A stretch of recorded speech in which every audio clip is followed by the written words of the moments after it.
વરસાદી દુર્ઘટનામાં કેટલા લોકોના મોત નિપજ્યા છે તે પણ આપણે સમગ્ર અહેવાલ જોઈએ એલઈડીના માધ્યમથી તો છેલ્લા 2 દિવસમાં રાજ્યમાં 14 લોકોના મોત નિપજ્યા છે। જો વાત કરીએ તાલુકા વાઇઝ તો વિરમગામમાં મંગાજીભાઈ ઠાકોર કે જેઓનું વીજળી પડતા મોત નિપજ્યું છે।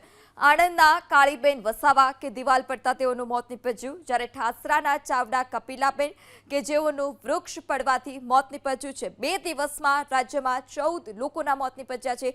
વીજળી પડવાથી, દિવાલ પડવાથી, મકાન ધરાશાયી થવાથી। વાત કરીએ દેવગઢ બારિયાની તો દેવગઢ બારિયાના શકરાભાઈ પટેલ કે જેઓનું વૃક્ષ પડવાથી મોત નિપજ્યું, તો નડિયાદના મહેશભાઈ સોઢા કે જેઓનું પણ વૃક્ષ પડવાથી મોત નિપજ્યું છે।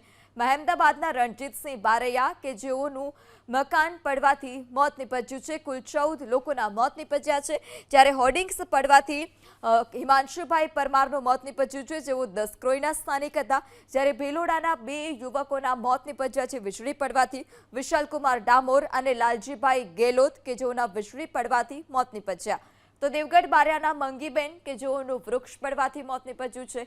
વડોદરા શહેરના જયેશભાઈ મોરે જેઓનું વીજ કરંટથી મોત નિપજ્યું, તો મહેમદાબાદના વાલીબેન ભરવાડ કે છત પડવાથી જેઓનું મોત નિપજ્યું છે। રાજ્યમાં કુલ 14 લોકોના મોત નિપજ્યા છે વૃક્ષ પડવાથી, વીજ કરંટથી, મકાન ધરાશાયી થવાથી, જ્યારે વડોદરા શહેરમાં પણ 2 લોકોના મોત નિપજ્યા છે। પર્વત ડાંગર કે જેઓનું વીજ કરંટથી મોત નિપજ્યું છે, તો ગિરીશ ચોરે કે જેઓનું હોર્ડિંગ્સ પડવાથી મોત નિપજ્યું છે। આ સાથે જ જે આંક છે તે વધ્યો છે। અરવલ્લીમાં પણ જે વૃદ્ધ છે તેઓનું મોત નિપજ્યું છે વૃક્ષ પડવાથી।